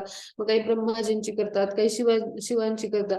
मग ते काय करतात, म्हणजे त्यांचे ज्या देवतांचे ते भक्त असतात त्यांच्या श्रद्धेने पूजन केलं तर ते कोणाचं असतं, वस्तुतः भगवंतांचंच पूजन. कारण ह्या देवता कोण आहेत, भगवंतांचे जीवात्मक अंश आहेत. म्हणजे हे पण बद्धच जीव आहेत. म्हणजे ह्या देवता म्हणजे कोण आहे, तर नित्यसेवक आहेत भगवंतांचे आणि आपल्यासारखेच बद्ध तेही जीव आहेत. पण त्यांना तात्पुरत्या भौतिक शक्ती आपल्या आवश्यकता पूर्ण करण्यासाठी भगवंतांनी दिल्या आहेत. त्यांना वेगवेगळी कार्य दिलेली आहेत. म्हणजे इंद्रदेव काय करतात, तर पर्जन्यवृष्टी करतात, अग्निदेव अग्नी देण्याचं काम करतात. म्हणजे असे प्रत्येकाला कार्य दिले, त्यानुसार ते आपलं कार्य करत असतात. मग आपण जर झाडाच्या मुळाशी पाणी घातलं तर म्हणजे खोड पान फुलं यांना मिळणारच आहे. म्हणजे जर आपण श्रीकृष्णांची उपासना केली, श्रीकृष्णांची भक्तिमय प्रेममय सेवा केली, तर हे देवता देखील संतुष्टच होणार आहेत. कारण ते कोणाची सेवा करतात किंवा कोणाची भक्तिमय प्रेममय सेवा करत असतात, ते देखील भगवंतांचीच करत असतात भक्तिमय प्रेममय सेवा. पण आपल्यासारखे काही आपले समाज म्हणजे भौतिक संसारामध्ये अल्पबुद्धी लोक असतात, त्यांना हे कळत नाही. ते काय करतात की अशा देवतांची भक्ती करतात, पण वस्तुतः ते कोणाला पोचतं, तर भगवंतांनाच पोचतं. मग हा भाग आपण इथे समजून कसा घ्यायचा, तर म्हणजे एखादं जे राज्य आहे, तर मग तिथे म्हणजे जो कोणी राजा आहे, तर मग तो जो राजा आहे तर म्हणजे किंवा तिथला म्हणजे जो कोणी देशाचा आत्ताच्या काळातला आपण म्हणू की शासकीय ह्याच्यातलं सर्वात मोठं म्हणजे पद असतं, म्हणजे आपल्या देशातलं सर्वश्रेष्ठ पद पंतप्रधान आहे. म्हणजे तर मग आपण शासनाचे नियम पाळतो, हो की नाही? मग त्यांच्या आधिपत्याखाली हे सगळे प्रशासकीय अधिकारी असतात. मग आपण त्यांचे निर्णय अंमलात आणत नाही, तर शासनाचे नियम अंमलात आणतो, हो की नाही? आणि त्यांच्या नियमांचं आपण पालन करण्यास बद्ध नाही किंवा त्यांच्या इच्छा पूर्ण करून आपण त्यांना लाच देणं योग्य नाही, हे आपण व्यवहारात अभ्यासतो, हो की नाही? मग असंच आहे. म्हणजे भगवंत हे कोण आहेत, तर म्हणजे आदिपुरुष आहेत किंवा भगवंत हे कोण आहेत, तर परमपरमेश्वर आहेत, सर्वोच्च नियंत्रक आहेत. आणि मग आपण कोणाची उपासना केली पाहिजे किंवा कोणाची आराधना केली पाहिजे, तर भगवान श्रीकृष्णांची केली पाहिजे. म्हणून भगवंतांनाही अशी देवदेवतांची आराधना मान्य नाही. मग हे आपण इथं समजून घेतलं. आता आपण पुढे जाऊ. हा, जे देवतांची पूजा करतात ते देवतांमध्ये जन्म घेतील, जे भूत आणि आत्मा यांची पूजा करतात ते अशा प्राण्यांमध्ये जन्म घेतील, जे पूर्वजांची पूजा करतात ते पूर्वजांकडे जातात आणि जे माझी उपासना करतात ते माझ्याबरोबर राहतील. म्हणजे पहा, आता हे वेगवेगळ्या देवतांची जर पूजा केली तर त्यांना त्या त्या लोकांमध्ये स्थान मिळतं. म्हणजे इंद्राची पूजा केली तर इंद्रलोक म्हणजे स्वर्गलोक म्हणायचं त्याला, ब्रह्माजींची केली की म्हणजे ब्रह्मलोकामध्ये. मग अशा पद्धतीने जे भूतांची पूजा करतात तर त्यांना मग भूतात्मा म्हणजे त्यांचा लोक जो आहे, तर तिथं त्यांना म्हणजे भूवलोक तिथंच त्यांना स्थान मिळतं. मग पूर्वजांची केली तर पितृलोकामध्ये त्यांना स्थान मिळतं. म्हणजेच काय की जे ज्यांची उपासना करतात आणि तर त्यांना त्या लोकांमध्ये स्थान मिळतं. मग भगवंत इथे काय सांगतात, जर माझी उपासना केली म्हणजे भगवंतांची भक्तिमय प्रेममय सेवा केली, भगवंतांच्या संतुष्टीसाठी कार्य केलं, तर निश्चितच त्यांना भगवंतांची प्राप्ती होईल, म्हणजे भगवत धामाची प्राप्ती होईल, हो की नाही? आणि मग तिथे कोण आहेत, भगवंत स्वतः आहेत. स्वतः तिथे वेगवेगळ्या आध्यात्मिक लीला करण्यात रममाण आहेत, मग ते माझ्याबरोबर राहतील, यासाठी भगवंत असं सांगतात. मग आपण पुढे जाऊ. पत्रं पुष्पं फलं तोयं यो मे भक्त्या प्रयच्छति तदहं भक्तिपरतमश्रामि प्रेतात मश मश्रामी प्रेतात्मना. जर कोणी मला प्रेमाने आणि भक्तीने एखादे पान, फूल, फळ किंवा पाणी अर्पण केले तर मी ते स्वीकारेन. म्हणजे काय तर अत्यंत प्रेमाने आणि भक्तिभावाने आपण काय अर्पण करतो म्हणजे आपण भावाने आणि प्रेमाने जे देतो ना तर भगवंत त्याचे भुकेले असतात. भगवंत सर्व कारणांचे कारण आहेत आणि आपल्याला सगळ्या गोष्टी अन्न, फळं, पालेभाज्या सगळं सगळं भगवंत देतात. म्हणजे जे काही आपल्याला आवश्यक आहे या भौतिक सृष्टीमध्ये, प्रकृतीमध्ये आपण जीवात्मा होऊन आल्यावर त्या सगळ्या आवश्यकता भगवंत आपल्या विविध शक्तींच्या स्वरूपात किंवा विविध देवदेवतांच्या स्वरूपात म्हणजे ते आपल्याला पुरवत असतात. मग हे सगळं भगवंत देतात. मग त्यांना काही जरुरी आहे का या सगळ्या गोष्टींची? तर बिलकुल नाही.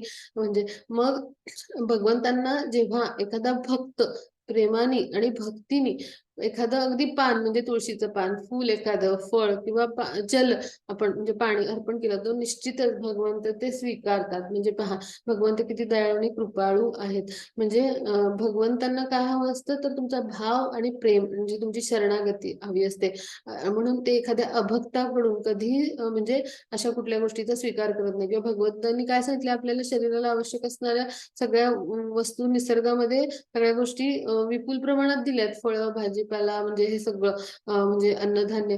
मग भगवंतांना अशा जर अर्पण केल्या म्हणजे काय त्यांना अर्पण करायला पाहिजे हे देखील सांगितलं. मग ह्या वस्तू जर आपण अर्पण केल्या तर भगवंतांचा म्हणजे ते स्वीकारतात आणि भगवंतांची आपल्यावर कृपा होते. अन्यथा असं कुठेही सांगितलेलं नाही की म्हणजे मांसाहारी गोष्टी किंवा म्हणजे अशा त्यांना अर्पण करा किंवा अंडी किंवा असं काही अर्पण करा असं भगवंत सांगत नाही. आणि मग त्यांनी न सांगितलेल्या म्हणजे जे स्वतः भगवंतांनी निर्देशित केलेल्या आहेत गोष्टी त्या अर्पण न करताना अशा वेगवेगळ्या गोष्टी आपण की ज्या भगवंतांनी अर्पण करायला सांगितलेल्या नाहीत त्या जर आपण अर्पण केल्या तर ते भगवंत कधीही त्याचा स्वीकार करत नाहीत किंवा तो प्रसाद होत नाही. मग आणि आपण ते पापच भक्षण केल्यासारखं होतं. म्हणून आपण काय केलं पाहिजे भगवंतांनी ज्या गोष्टी सांगितल्यात तर त्या भगवंतांना आपण भक्तिभावाने आणि प्रेमाने श्रद्धेने अर्पण केल्या पाहिजेत. आणि मग त्यांना अर्पण केलेलं अन्न आपण प्रसाद म्हणून ग्रहण केलं पाहिजे. त्यामुळे काय होईल की आपली शुद्धी होईल. म्हणजे हे प्रसादाचं महत्व आहे. आता हा एक महत्वाचा श्लोक आहे. यत् करोषि यदश्रासि यज्जुहोषि ददासि यत् पश्यसि कौन्तेय तत् कुरुष्व मदर्पणम्. हे कुंतीपुत्र तू जे काही करतोस, जे काही खातोस, जे काही अर्पण करतोस आणि दान करतोस तसेच तू जे काही तपस्या करतोस ते सर्व मला म्हणून अर्पण करावे. म्हणजे काय की आता पहा आता आपल्या शरीराच्या आवश्यकता पूर्ण करण्यासाठी इथं आपल्याला काहीतरी भौतिक प्रकृतीमध्ये कर्म करायला लागेल आणि आपलं शरीर निरोगी ठेवायला लागेल. हो की नाही? काहीतरी आपण करायला पाहिजे कर्म. मग जे काही तू म्हणजे म्हणजे कर्म करतोस त्याचं फळ तू मला अर्पण कर किंवा तू माझ्या संतुष्टीसाठी कर. मग जे काही तू खातोस म्हणजे तर ते मला अर्पण करून तू मला अर्पण केलेलं अन्न प्रसाद म्हणून ग्रहण कर. आणि मग आता आपण जे काही अर्थार्जन करतो तर आपला दान देण्याकडे कल असतो पहा साधारण गृहस्थाश्रमात किंवा दान किंवा यज्ञ असं कर्मकांड आपण वेगवेगळी करत असतो घरी सुद्धा. हो की नाही? वेगवेगळ्या पूजा करतो, वेगवेगळे उत्सव करतो. मग जे काही तू दान करतोस किंवा जे काही अशा पद्धतीने अर्पण करत असतो तर ते जर कृष्ण भावनेच्या प्रसारासाठी केलं तर निश्चितच काय होईल ते सत्पात्री म्हणजे दान किंवा भगवंताची भक्तिमय प्रेममय असे सेवा होईल. किंवा जे काही तपस्या करतोस म्हणजे काय की आता बऱ्याच जणांचा म्हणजे ध्यान करण्याकडे कल असतो. पण आताच्या म्हणजे कलियुगामध्ये ही म्हणजे ध्यानयोग हा म्हणजे हा उपयोगी ठरणारा नाहीये. म्हणजे आत्ताच्या काळामध्ये म्हणजे तो सत्ययुगामध्ये ध्यानयुगानुसार साधना केली जायची किंवा भगवंतांची म्हणजे भगवंतांशी एकरूप होण्याचा प्रयत्न केला जायचा किंवा भगवंतांशी युक्त होण्याचा. पण आता कलियुग कसं आहे तर म्हणजे कलियुगामध्ये अधर्माचं आणि त्यामुळं मग कलियुगामध्ये काय सांगितलेलं आहे तर कलियुगामध्ये भगवंतांच्या पवित्र महामंत्राचा जप म्हणजे मग आपण जो जप करतो तेच कलियुगामधलं तप आहे किंवा तपस्या आहे किंवा तोच आपला यज्ञ आहे.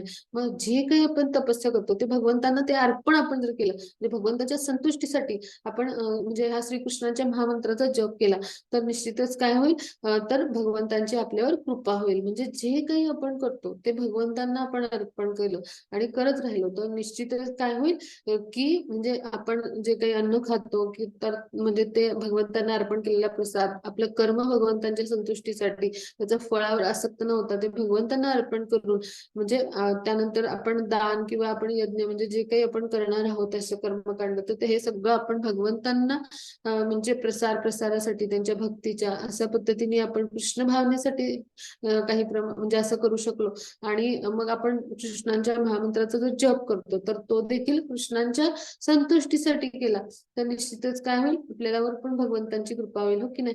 आजपासून आपण करायला सुरुवात करूया सगळ्यांनी. हेच आपण याच्यातून शिकायचं म्हणजे जे काही म्हणजे इथे म्हणजे इथं प्रत्यक्ष भगवंतांच्या श्रीमुखातून आले पहा की जे काही तू करतोस ते माझ्यासाठी कर जे काही खातोस ते माझ्यासाठी म्हणजे मला अर्पण करून तू खा जे काही तप करतोस ते माझ्यासाठी कर जे काही दान करतोस ते माझ्यासाठी कर म्हणजे ह्यापेक्षा आणखी काय म्हणजे सुंदर असू शकेल हो की नाही. म्हणून आपण आजपासून असा प्रयत्न करायला सुरुवात करू. मी कोणाचा द्वेष करत नाही तसेच कोणाशी पक्षपातही करीत नाही. सर्वजण मला सारखेच आहेत परंतु जो कोणी भक्तिभावाने माझी सेवा करतो तो माझा मित्र आहे आणि माझ्या ठाई स्थित आहे आणि मी सुद्धा त्याचा मित्र आहे. म्हणजे काय की भगवंत कधीही कोणाचा द्वेष करत नाहीत किंवा कोणाशी पक्षपात म्हणजे प्रत्येकाच्या हृदयात ते परमात्मा स्वरूपात स्थित आहेत बरं का. म्हणजे अगदी सगळी शरीर विविध योनी पशु पक्षी सगळ्यांमध्ये आहेत. मग सगळेजण भगवंतांना सारखेच आहोत आपण हो की नाही. म्हणजे जसा पाऊस जेव्हा पडतो आकाशातून तेव्हा म्हणजे प्रत्येक म्हणजे खडकावर पडतो पाषाणावर पडतो नदीत पडतो वेगवेगळ्या सगळ्या पिकांवर पडतो सगळ्या घरांवर म्हणजे सगळीकडे समान पडतो ना तो म्हणजे असं नाही होत की एका ठिकाणी म्हणजे जेव्हा पडतो तेव्हा संपूर्ण भूमीवर जे काही असतं ते तो व्यापून टाकतो असं थोडक्यात. तर मग तसं भगवंतांसाठी सुद्धा सगळेजण सारखेच आहेत आणि म्हणून जो कोणी भगवंतांची भक्तिभावाने सेवा करतो पूर्ण दृढ श्रद्धा आणि विश्वास ठेवून मग आणि तो शरण जातो त्यांना आणि अशा भक्तिमय प्रेममय सेवेद्वारे तो भगवंतांच्या संतुष्टीसाठीच कर्म ते करत असतो हो की नाही. म्हणून असा जो भक्त असतो तो भगवंतांना खूप प्रिय असतो म्हणून ते म्हणतात तो माझा मित्र आहे आणि मी सुद्धा त्याचा मित्र आहे. म्हणजे काय की अशा भक्तांची भगवंत विशेष काळजी घेतात किंवा अशा भक्तांसाठी म्हणजे भगवंत विशेष कृपा करतात. तर काय करतात तर त्याची काळजी घेतात म्हणजे काय तर आपल्या सगळ्या आवश्यकता तर पुरवतातच पण आपल्याला ह्या भौतिक जंजाळामध्ये पडून म्हणजे आपण ह्या भौतिक प्रकृतीच्या 3 गुणांच्या प्रभावाखाली म्हणजे प्रभावापासून आपलं संरक्षण होण्यासाठी देखील ते आपल्याला मदत करत असतात. म्हणजे आपल्या प्रत्येक कार्याचं जे नियंत्रण असतं ते भगवंतांच्या म्हणजे नियंत्रणाखाली होत असतं. आता 15व्या अध्यायात ते आपण अभ्यासणार आहोत. तर अशा पद्धतीने भगवंत काय करतात आपल्या भक्तावर अशी विशेष कृपा करतात म्हणून ते काय म्हणतात मी त्याच्या स्थायी स्थित असतो आणि तो सुद्धा माझा मित्र असतो. मग आपण पुढे जाऊ. जरी एखाद्याने अत्यंत घृणास्पद कृत्य केली तरी तो भक्तीसेवेत गुंतला असेल तरी योग्य स्थितीत असल्यामुळे त्याला संत मानले पाहिजे. म्हणजे काय की भक्तियोगाचं जेव्हा आचरण करत असतात ना म्हणजे भक्त तेव्हा ते उच्च कोटीचे म्हणजे भक्तियोगामध्ये म्हणजे स्थित होत असतात. म्हणजे की उच्च कोटीचे जे भक्त असतात म्हणजे जे योगी किंवा असे महात्मा असतात किंवा असे जे असतात पण काय होतं की बऱ्याचदा भक्तांना सुद्धा वेगवेगळी बद्ध अवस्थेत ती कर्म करावीच लागतात. म्हणजे त्या कर्मांना उपाधियुक्त कर्म किंवा बद्ध कर्म म्हटले. मग ह्या म्हणजे आपल्याला जे शरीर मिळतं त्यानुसार म्हणजे मला मनुष्य देह मिळाला तर त्यानुसार मला कर्म करायला पाहिजे हो की नाही.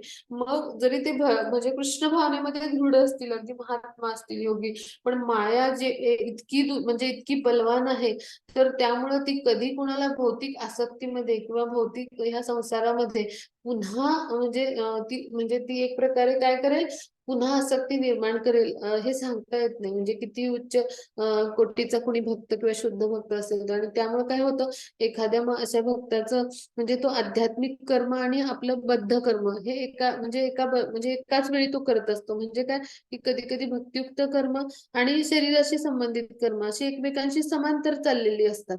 पण काय होतं की कधी कधी म्हणजे तो अशा भौतिक विकार इतके प्रबळ होतात की त्यामुळं जरी तो भगवत सेवेमध्ये पूर्णपणे युक्त असला तरी ह्या विकारांमुळे काय होतो, तर तो म्हणजे तो पाशबद्ध होतो. म्हणजे काय, म्हणजे तो त्या विकारांमध्ये गुंतून पडतो आणि अशा पद्धतीने त्याचं कधी कधी पतनही होऊ शकतं.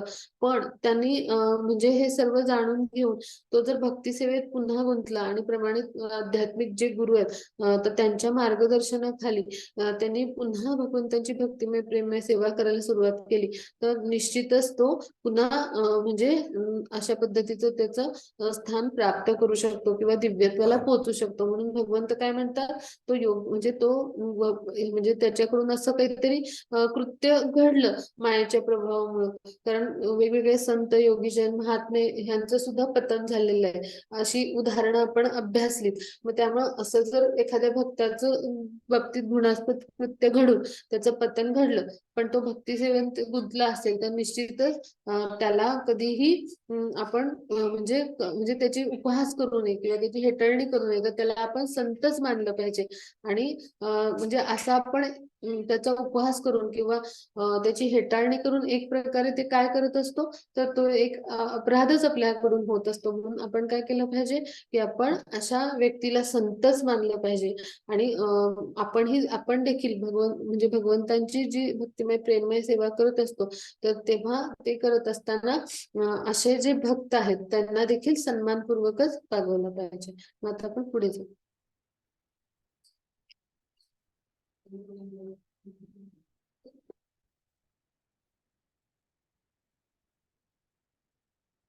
तो त्वरित नीतिमान बनतो आणि शाश्वत शांती प्राप्त करतो. हे कुंतीपुत्र, माझ्या भक्ताचा कधीही नाश होत नाही. निर्भय हो आणि घोषणा कर. म्हणजे काय, की असा जो भक्त असतो तर तो नीतिमान बनतो आणि शाश्वत शांती म्हणजे भगवंतांचे भक्तिमय प्रेममय सेवा करून तो काय करतो, तर अत्यंत म्हणजे नीतिमान बनतो आणि शाश्वत शांती प्राप्त करतो. म्हणजे काय, कृष्ण भावनेमध्ये तो दृढ होतो आणि गुणांच्या अतीत जातो आणि त्यामुळे त्याला परम शांती प्राप्त होते. आणि म्हणून भगवंत काय म्हणतात, की माझ्या भक्तांचा कधीही नाश होत नाही.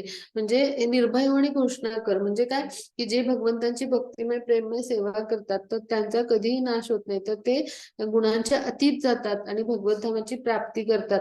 आणि मग हे निर्भय होऊन घोषणा कर अर्जुनाला का सांगतात, तर भगवंतांनी स्वतः युद्धभूमीवर प्रतिज्ञा स्वतःची मोडली, हो की नाही. मग जेव्हा भगवंत आपल्या भक्ताला सांगतात तेव्हा भक्तांच्या वर त्यांचा विशेष असा जो स्नेह आहे. म्हणजे भगवत आणि भक्त यांच्यामध्ये जे प्रेमाचं आदान प्रदान असतं, तर म्हणजे त्यासाठी भगवंत त्याची सगळी काळजी घेतात. म्हणून ते आपला भक्त, सर्वश्रेष्ठ भक्त, उत्तम शिष्य अर्जुन आहेत, तर त्यांना सांगतात की निर्भय हो आणि घोषणा कर. म्हणजे काय, त्याद्वारे म्हणजे त्याचं जेव्हा घोषणा तो करेल आपला भक्त किंवा शिष्य, तेव्हा त्याचं म्हणजे त्यानं केलेली घोषणा किंवा त्यानं केलेलं वक्तव्य आहे तर हे नक्की पूर्ण करण्यासाठी किंवा त्याचं संरक्षण करण्यासाठी निश्चित भगवंत म्हणजे त्या प्रत्येक गोष्टींची पूर्तता करतील. म्हणून भगवंत काय सांगतात, की हे अर्जुना निर्भय हो आणि घोषणा कर. मग आपण पुढे जाऊ. हे पृथ्वीचे पुत्र, जो माझा आश्रय घेतात ते जरी निम्न जगाचे असले तरी स्त्रिया वैश्य शूद्र सर्वोच्च स्थानापर्यंत पोहोचू शकतात. म्हणजे काय, की आता भगवंतांचे सगळेच आश्रय घेत असतात, हो की नाही. म्हणजे सर्व वर्णाचे लोक. पण आता निम्न म्हणजे पूर्वीच्या काळी काय होतं, की हे जे वर्णाश्रम व्यवस्था होत्या म्हणजे ब्राह्मण क्षत्रिय वैश्य आणि शूद्र. मग त्यानंतर स्त्रिया किंवा म्हणजे हे सगळे वैश्य वैश्य शूद्र म्हणजे तर हे काय आहे तर प्रत्येक म्हणजे इथे काही आपण जसं भौतिक संसारामध्ये म्हणजे कुळामध्ये उच्च कुळ आणि नीच कुळ असा फरक करतो तर असा नाही करत कधी म्हणजे आध्यात्मिक जगामध्ये भगवंत तर ते काय सांगतात की वर्णाश्रम व्यवस्थानुसार म्हणजे प्रत्येकाचं जे गुणकर्म आहे त्यानुसार ते वर्णाश्रम व्यवस्था आहे मग तिथे समजा सत्व गुणामध्ये स्थित ब्राह्मण असतात ब्राह्मण वर्णाचे लोक पण त्या रजोगुणामध्ये स्थित क्षत्रिय वर्ण आणि त्याही पेक्षा म्हणजे काय तर वैश्य म्हणजे रजोगुण तमोगुणाचं मिश्रण आहे म्हणजे ते निम्न गुणाचे आहेत म्हणजे आणि स्त्रिया पण म्हणजे त्या स्तरावर येतात किंवा शूद्र म्हणजे काय तर तमोगुणाचं प्रकट आहे मग ह्यानुसार जरी असले म्हणजे ते अशा वेगवेगळ्या गुणामध्ये जरी स्थित असले तरी देखील काय होतं तर ते भगवंताची भक्तिमय प्रेममय सेवा करून कुणीही म्हणजे भगवत धामाची प्राप्ती करू शकतो म्हणजे जे माझा आश्रय घेतात जे भगवंतांची भक्तिमय प्रेममय सेवा करतात आणि भगवंतावर दृढ श्रद्धा विश्वास ठेवून म्हणजे कृष्ण भावनेमध्ये ते हळूहळू दृढ होत जातात म्हणजेच काय ते भगवंतांचा अशा पद्धतीने आश्रय घेतात त्यांना नक्कीच भगवंतांची आणि भगवत धामाची प्राप्ती होते म्हणून काय म्हणले सर्वोच्च स्थान काय तर कृष्ण लोक किंवा गोलोक वृंदावन त्याची प्राप्ती होते असा इथे अर्थ आपण घेऊ शकतो आणि म्हणून भगवंत काय म्हणतात सर्वोच्च स्थानापर्यंत पोहोचू शकतात आता आपण पुढे जाऊ मन्मनाभो मद्भक्तो मद्याजी मां नमस्कुरु मामे वैश्यसे युक्ते आत्मानं मत्परायण आपले मन सदैव माझे चिंतन सदैव माझे चिंतन करण्यामध्ये युक्त कर माझा भक्त हो मला नमस्कार कर माझे पूजन कर माझ्यामध्ये पूर्णपणे रममाण झाल्यामुळे तू निश्चितच मला प्राप्त होशील मग भगवंत काय म्हणतात आपलं मन सदैव माझ्याच मध्ये चिंतन करण्यामध्ये युक्त कर म्हणजे काय आपण करू शकतो की नवविधा भक्तीतल्या पहिल्या 3 भक्तींचे प्रकार हो की नाही तर आपण काय करू शकतो तर स्मरण भक्ती कीर्तन भक्ती म्हणजेच काय भगवंताच्या पवित्र नामाचं जप हो की नाही श्रवण स्मरण आणि कीर्तन तर ह्याद्वारे आपण आपलं मन भगवंतांमध्ये सतत गुंतवलं पाहिजे भगवंतांच्या श्याम सुंदर रूपाचं आपण स्मरण केलं पाहिजे भगवंतांच्या पवित्र महामंत्राचा जप केला पाहिजे आणि अशा पद्धतीने श्रवण कीर्तन स्मरण विष्णू म्हणजे जे सांगितलंय आपल्याला भागवतामध्ये पण हा उल्लेख आहे वेदांमध्ये पण बऱ्याच ठिकाणी उल्लेख मिळतो तर अशा पद्धतीने आपण भगवंतांच्या म्हणजे सतत भगवंतांच्या भक्तिमय प्रेममय सेवेमध्ये आपण युक्त असलो पाहिजे आणि त्यांचं चिंतन केलं पाहिजे मग भगवंता काय म्हणतात माझा भक्त म्हणजे भगवंतांची भक्तिमय प्रेममय सेवा करून त्यांच्या संतुष्टीसाठी कार्य केलं पाहिजे त्यानंतर भगवंतांना नमस्कार कर म्हणजे भगवंतांना पण वंदन भक्ती म्हणतो ना त्याद्वारे आपण सतत नमस्कार आणि प्रार्थना केल्या पाहिजेत म्हणजे तर त्याद्वारे काय होईल भगवंतांची आपल्यावर कृपा होईल मग पूजन कर म्हणजे काय